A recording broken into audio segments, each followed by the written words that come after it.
UGC का ये जो कानून आया है, इसका यदि एक लाइन में मैं कहूँ तो सीधी सी बात ये है कि सवर्ण होना अपराध है।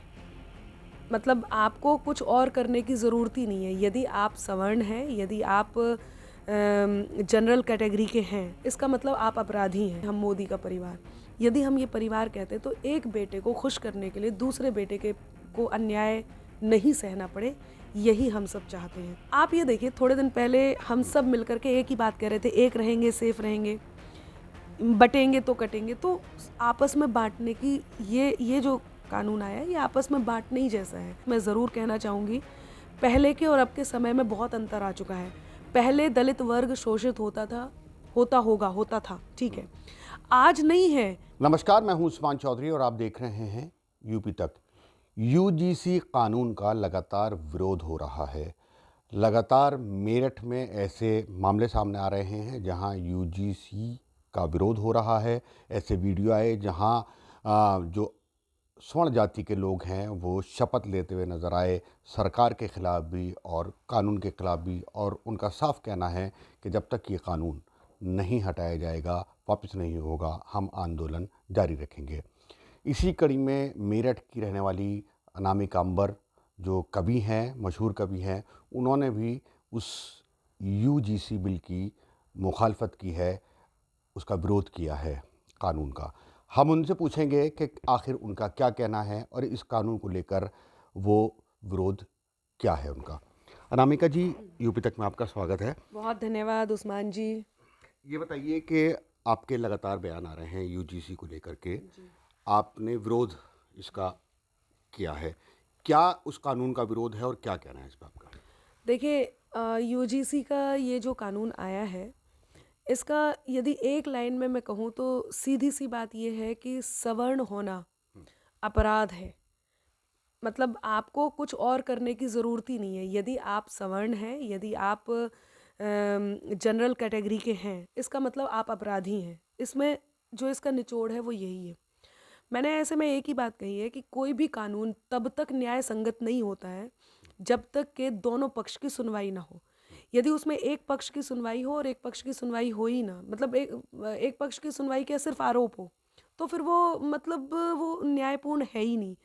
पूर्वाग्रह पे कोई भी कानून को न्याय का आधार नहीं बनाया जा सकता जब तक कि उसमें तर्क और साक्ष्य ना हो। बिना तर्क और साक्ष्य के ये जो सिद्धांत है, जो इसका बेस है, जो आधार है, वो बिना और तर्क और साक्ष्य के नहीं हो सकता।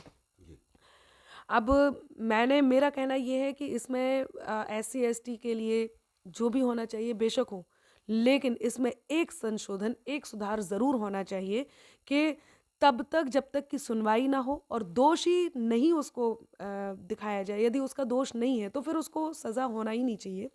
मैं इसका इसीलिए विरोध भी कर रही हूँ और माननीय प्रधानमंत्री जी से, सरकार से ये अनुरोध है। उनसे अनुरोध इसलिए है क्योंकि जिससे उम्मीद होती है हम उन्हीं से गुहार भी लगाते हैं। तो उनसे ये अनुरोध है कि इसमें ये संशोधन ज़रूर किया जाए। एक वर्ग को न्याय देने के लिए दूसरे वर्ग को से अन्याय, मतलब कहीं भी किसी भी तरह से न्याय संगत नहीं है। आपको कैसे लगता है कि एक वर्ग का जो है वो न्याय के लिए और दूसरे वर्ग के लिए अन्याय होगा? आपको कैसे लगता है? बिल्कुल, बिल्कुल। ये एक वर्ग से यदि आप न्याय कर रहे हैं तो दूसरे वर्ग से अन्याय ही है। इसमें है ही यही बात कि अन्याय होगा तभी उसका न्याय हो पाएगा। आप देखिए कि साफ-साफ लिखा हुआ है कि यदि आप किसी सवर्ण के अगेंस्ट FIR कर रहे हैं, तो सीधे सज़ा है। उसमें ये नहीं पूछा जाएगा कि उसकी गलती है या नहीं है। नहीं, कमेटी भी तो होगी ना, पूरी कमेटी बनाने के लिए एक परफॉर्मा होगा, पूरी कमेटी होगी 9-10 लोगों की। बिल्कुल होगी। ये बात वहाँ पर पहले से कहाँ पर, किस बिंदु पर ये लिखा गया है कि कमेटी पहले सुनवाई करेगी, उसके बाद सज़ा होगी। यदि ऐसा कुछ होता तो मुझे नहीं लगता आज देश में हम सारे खड़े होते। सभी इस बात से घबरा गए होते। सभी के मन में कहीं न कहीं ये बात है कि इसका मिसयूज़ होगा, क्योंकि जब ये तय है कि SC ST एक्ट लगेगा, OBC भी अब तो एक्ट लगेगा, तो सीधे सज़ा का प्रावधान है, सुनवाई है ही नहीं।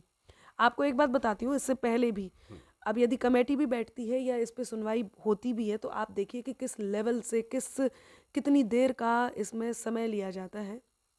इसलिए संशोधन और साथ में दोष को जल्दी से जल्दी देख करके यदि दोषी है तो उसको सज़ा मिले, दोषी नहीं है तो तुरंत उसको रिहाई मिले। ये इसलिए ज़रूरी है कि मैं जिस ललितपुर से आती हूँ वहीं के विष्णु तिवारी, जिन्होंने 20 साल 10 साल रेप और 10 साल SC/ST एक्ट के मुकदमे के कारण जेल काटी है, 20 साल। सब कुछ बर्बाद हो गया, परिवार चला गया, हार्ट अटैक आ गया। परिवार को 2 भाई थे जिनको हार्ट अटैक आ गया, डेथ हो गई, मम्मी पापा उसके चले गए। इसके अलावा उनकी ज़मीन जायदाद जो थी वो सारी की सारी इस केस को लड़ने में, उन्हें छुड़ाने में लग गई। जब 20 साल बाद ये पता चलता है कि उनकी कोई गलती नहीं थी और जब वो छूटते हैं, एक ही बात उन्होंने मांगी। उनसे पूछा गया कि अब आप क्या चाहते हैं, इस समय आपका क्या मन है? उन्होंने कहा कि मुझे अपनी जवानी और अपना परिवार चाहिए। तो आप ये देखिए कि तब जब ये यूजीसी का ये कानून आया नहीं था और तब जब SC/ST एक्ट ही के तहत इस तरह की सज़ा हो रही थी, तब ये अन्याय हुआ। तो अब जो आया है वो कितना अन्यायपूर्ण हो सकता है। तो यही गुहार है, यही अनुरोध है, यही निवेदन है कि हम परिवार कहते हैं, हम कहते हैं हम मोदी का परिवार। यदि हम ये परिवार कहते हैं तो एक बेटे को खुश करने के लिए दूसरे बेटे को अन्याय नहीं सहना पड़े, यही हम सब चाहते हैं। वरना होगा ये कि अंधियारों की आंखों में जो भोर के सूरज खटके होंगे, अंधियारों की आंखों में जो भोर के सूरज खटके होंगे, उनके मान पत्र के शीशे चोटिल होंगे, चटके होंगे, कि उनके मान पत्र के शीशे चोटिल होंगे, चटके होंगे और सीना ताने झूठ किसी के भरी अदालत घूमेंगे। सीना ताने झूठ किसी के भरी अदालत घूमेंगे। सहमे सहमे सत्य हमारे बस फांसी पर लटके होंगे। सहमे सहमे सत्य हमारे बस फांसी पर लटके होंगे। तो इसमें जो संशोधन हो उसमें ये साफ हो। अच्छा, मैं बात को काटूंगा। संशोधन की मांग है आपकी या इस कानून को वापस लेने की मांग है? देखिए, इस कानून को जो इस समय हम सब कह रहे हैं, इसमें हम यही कह रहे हैं कि इस कानून को वापस ही लिया जाए और जो कानून बन के आए उस कानून में दोनों पक्ष को जहां न्याय मिल रहा हो उस तरह का कोई कानून आए। फिलहाल तो इसको वापस ही लिया जाए।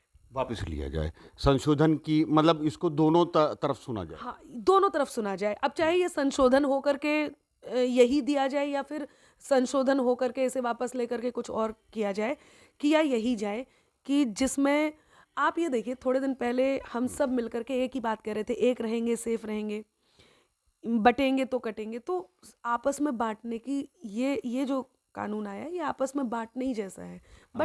नामिका अंबर आज कहा जाता बीजेपी के हमेशा पक्ष में रहती है, इस कानून के कैसे खिलाफ हो गए? एजेंट कहते हैं लोग। एजेंट कहते हैं लोग, सरकारी कहते हैं। देखिए, मैं फिर कह रही हूँ, मैं शुरू से ही मैंने कहा कवि का काम होता है दर्पण होना। दर्पण जो कि कुरूप और सुंदर चेहरे को सुंदर, कुरूप को कुरूप दिखाता है।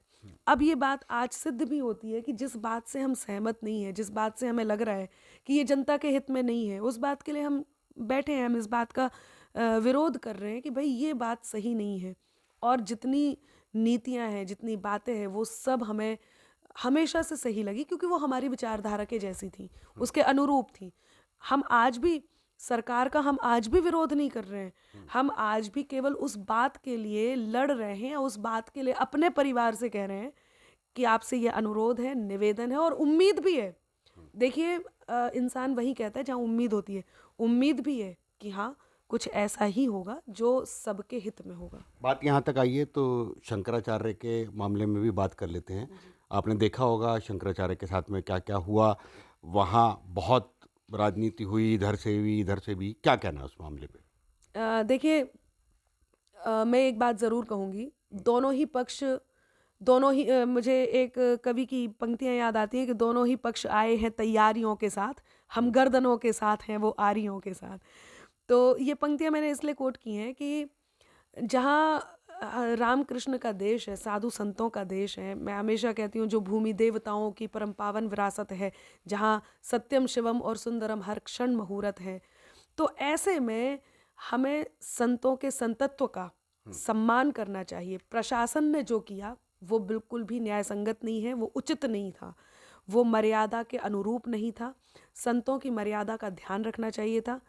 क्या हो जाता यदि प्रशासन समय से माफ़ी मांग लेता, नहीं अड़ता, और कहीं ना कहीं क्रोध में आकर के, चाहे ये कह लीजिए कि संत को करना पड़ा, तो उनको भी कहीं ना कहीं अमर्यादित होना पड़ा।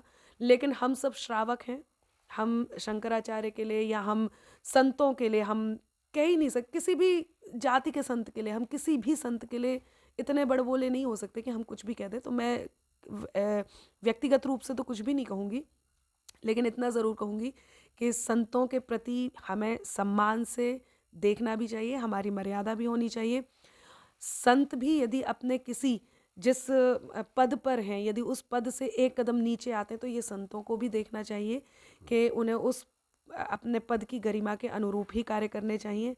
इन सब में प्रशासन ने यदि जो दिखाया गया, जो आप लोगों के माध्यम से हम सब तक पहुंचा, यदि वो सच है, तो फिर 100% प्रशासन को माफ़ी भी मांगनी चाहिए, और जो संत के साथ हुआ वो नहीं होना चाहिए था। क्या बात है, आज अनामिका अंबर बड़ा गुस्से में है। नहीं, गुस्से में तो खैर नहीं हूँ, लेकिन हाँ एक बात और कहूँगी।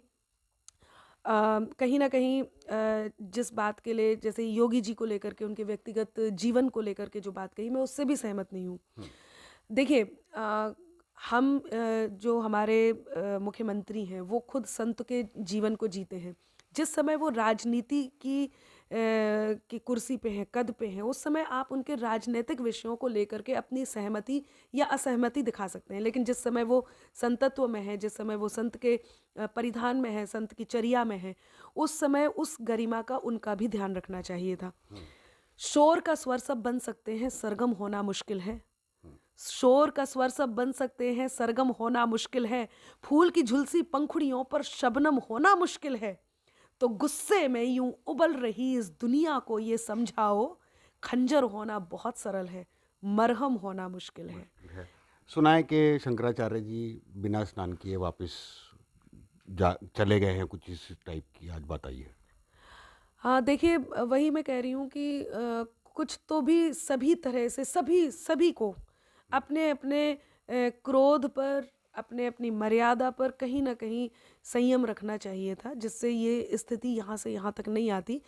होता क्या है इन सब में, जिस सनातन को लेकर के हम सब बैठे हैं, जिस सनातन के लिए हम दिन रात अपने आप को आहूत कर रहे हैं, अपने, चाहे मैं कविताओं के माध्यम से, संत अपनी वाणी के माध्यम से, अपने कृत्य के माध्यम से, जिस सनातन को हम फहराने में लगे हुए हैं, मंदिर बना श्री राम का, और जहाँ पे सनातन फहराया गया, उस सनातन को बचाने के लिए हमें आपस में नहीं, एक दूसरे के आगे खड़े हो जाना चाहिए। कुछ बातें वहाँ, कुछ बातें यहाँ, दोनों को मिलके इस बात को समझ लेना चाहिए था। अनामिका जी, मैं एक बात पूछना चाहता हूँ। अभी हाल फिलहाल में हमने देखा कि एक बरेली के सिटी मजिस्ट्रेट हैं, उन्होंने सरकार के ख़िलाफ़ इस्तीफ़ा दे दिया। वहीं फिर उसके बाद में एक और अधिकारी आते हैं, वो सरकार के पक्ष में इस्तीफ़ा देते हैं। इन सब बातों को आप कैसे देखती हैं? मतलब आज क्या हो रहा है इस चीज़ को लेकर के?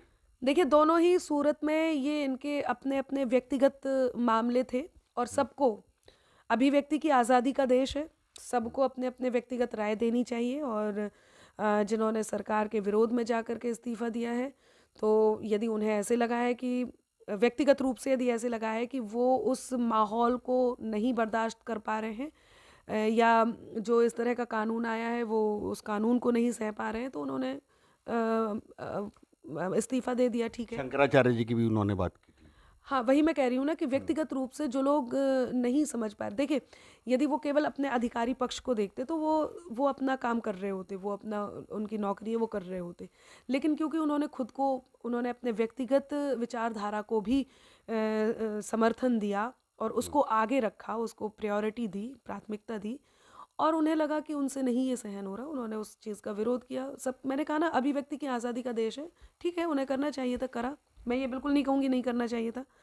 अब जो एक जिन्होंने समर्थन में किया, वो मेरे थोड़ा सा कम समझ में इसलिए आया कि जिस तरह का उन्होंने कहा है, हमने सरकार का नमक खाया है, ये भी उनका व्यक्तिगत मामला ही है भाई। उन्हें ऐसे लगता है कि सरकार का नमक खाया है, तो उन्हें रखना चाहिए, तो ठीक है। ये भी क्या समझ में नहीं आया आपके, सरकार का नमक? नहीं, नहीं, मैं हाँ, मतलब ठीक है, यदि उनकी ये व्यक्तिगत राय है, उन्हें ऐसे लगता है कि मतलब जो चल रहा है वो सब सही है, या इस कानून से वो सहमत थे, जिस कानून के हम विरोध में हैं और वो सहमत थे, तो फिर ये उनकी व्यक्तिगत राय है। मैं इससे सहमत नहीं हूँ। क्या कहना चाहेंगे आजकल जिस तरीके की राजनीति चल रही है और ये सरकार को लेकर के विरोध चल रहा है और अधिकारी इस्तीफा दे रहे हैं, शंकराचार्य सामने आ रहे हैं, ये मसला चल रहा है। देखिए, मैं तो यही कहूँगी कि सबको अपने-अपने काम करने चाहिए। अब आप इसमें सरकार की क्या गलती है कि आप ये कह कर के इस तरह का कर रहे हैं। लोग आपके करने पे फिर वहाँ सोचने लग जाएँगे कि इसमें सरकार ने ज़रूर कुछ करा होगा। ये सबकी अपनी-अपनी भी ज़िम्मेदारियाँ हैं। हम सरकार को चुन कर के लाते हैं, उनकी नीतियों से सहमत हैं तो सहमति जताते हैं, नहीं है तो नहीं जताते हैं। लेकिन इतना मतलब इस लेवल पे जा कर के ड्रामेटिकल हो जाना, मतलब ये उनका व्यक्तिगत मामला है, उन्होंने किया, ठीक है। यूजीसी की बात करूं तो क्या अनामिका अंबर सड़कों पे भी आएंगी अगर उनकी बात नहीं सुनी गई? क्या धरना प्रदर्शन में भी शामिल होंगी या अपना विरोध सिर्फ यहीं तक रखेंगी? नहीं, देखिए, जब विरोध किया है तो अ, हमें उम्मीद है, मैं फिर कह रही हूँ, हम वहीं कहते हैं जहाँ उम्मीद है। पहली बात तो हमें बहुत अच्छे से उम्मीद है कि सड़कों तक आने की नौबत नहीं आएगी और इस बात को समझा जाएगा। इतने सालों से देश हित में बहुत कुछ हुआ है, तो देश अहित में अब तो कुछ नहीं होगा, पहली बात। दूसरी बात ये है कि भविष्य भी हमें, आज हम जो हम पीढ़ी आज है, हमारे आने वाली पीढ़ी के लिए हम आज जो करने वाले हैं वही ये निर्धारित करेगा कि भविष्य में क्या होने वाला है। तो ऐसा ना हो कि जब जनरेशन जी और अल्फा आएंगे तो उनको ये लगेगा कि भाई इन लोगों ने उस समय विरोध क्यों नहीं करा, ये तो हमारे हमारे लिए न्याय संगत है नहीं। तो आज हमें ये देखना होगा कि क्या न्याय संगत है, क्या नहीं है। इसमें एक बात मैं ज़रूर कहना चाहूँगी, पहले के और अब के समय में बहुत अंतर आ चुका है। पहले दलित वर्ग शोषित होता था, ठीक है। आज नहीं है। आज सब अपने-अपने हुनर के साथ रहते हैं, सबके स्वाभिमान है, सब जागरूक हो चुके हैं, सब जानते हैं कि उन्हें कैसे पढ़ना है, कैसे बढ़ना है, सबको पता है। ऐसा बिल्कुल भी नहीं है कि अभी भी वही पिछड़ा कानून चल रहा हो, ऐसा कुछ भी नहीं है। तो ऐसे में मुझे नहीं लगता कि एक वर्ग को अन्याय की स्थितियों का सामना करना पड़े, तब जब दूसरे वर्ग को न्याय दिया जाए। तो कहीं न कहीं इसमें संशोधन होगा, कहीं न कहीं ये वापस होकर के दूसरा आएगा, ये हमें पूरी उम्मीद है। तो सड़कों पर आने की नौबत तो नहीं आएगी। हाँ, बहुत ही दुर्भाग्य समय होगा जब ऐसा होगा कुछ कि कोई नहीं समझ रहा होगा, तो वो भी समय देखा जाएगा। ज़रूरत पड़ी तो वैसा भी किया जाएगा। जरूरत पड़ी तो सड़कों पर आकर विरोध भी करेंगे अनामिका अंबर? देखिए, ज़रूरत पड़ेगी तो अब हमें हर वो रास्ते, जिन रास्तों पे हम अपनी असहमति जताएंगे, तो हम अपनी असहमति वैसे भी जताएंगे। कुछ इन हालातों पे लिखी हैं कुछ लाइनें कि आजकल जो हालात चल रहे हैं, ये कानून आ गया, इसका विरोध, ये सब? मैंने अभी आपको लाइन सुनाई तो थी, लेकिन ये एक बात ज़रूर कहूँगी कि किसी भी बात पर होती शिकायत हो तो हो जाए, जो ठाना है करेंगे हम, हिमाकत हो तो हो जाए, न गद्दारी नहीं गद्दार अब मंजूर है हमको, सलामत देश हो मेरा, बगावत हो तो हो जाए। तो ये अनामिका अंबर हैं जिनसे हमने बेबाकी से बात की, हर विषय पे बात की, यूजीसी पे बात की, शंकराचार्य पे बात की, उन्होंने अपनी राय रखी। साथ ही जो अब एक नया हमारे सामने एक चीज़ आई थी जहां एक सरकार के पक्ष में अधिकारी इस्तीफा दे रहे हैं, वहीं विरोध में भी दे रहे हैं, तो उन सब पे बात की, अपनी राय रखी। और अनामिका अंबर का कहना है कि वो पूरी तरीके से यूजीसी कानून के ख़िलाफ़ हैं, वो इसकी मुखालफत करेंगी और अगर सरकार नहीं सुनती है या संशोधन नहीं करती है तो उनको सड़कों पर भी आना पड़ा तो वो इसका विरोध करेंगी। उस्मान चौधरी, मेरठ, यूपी तक।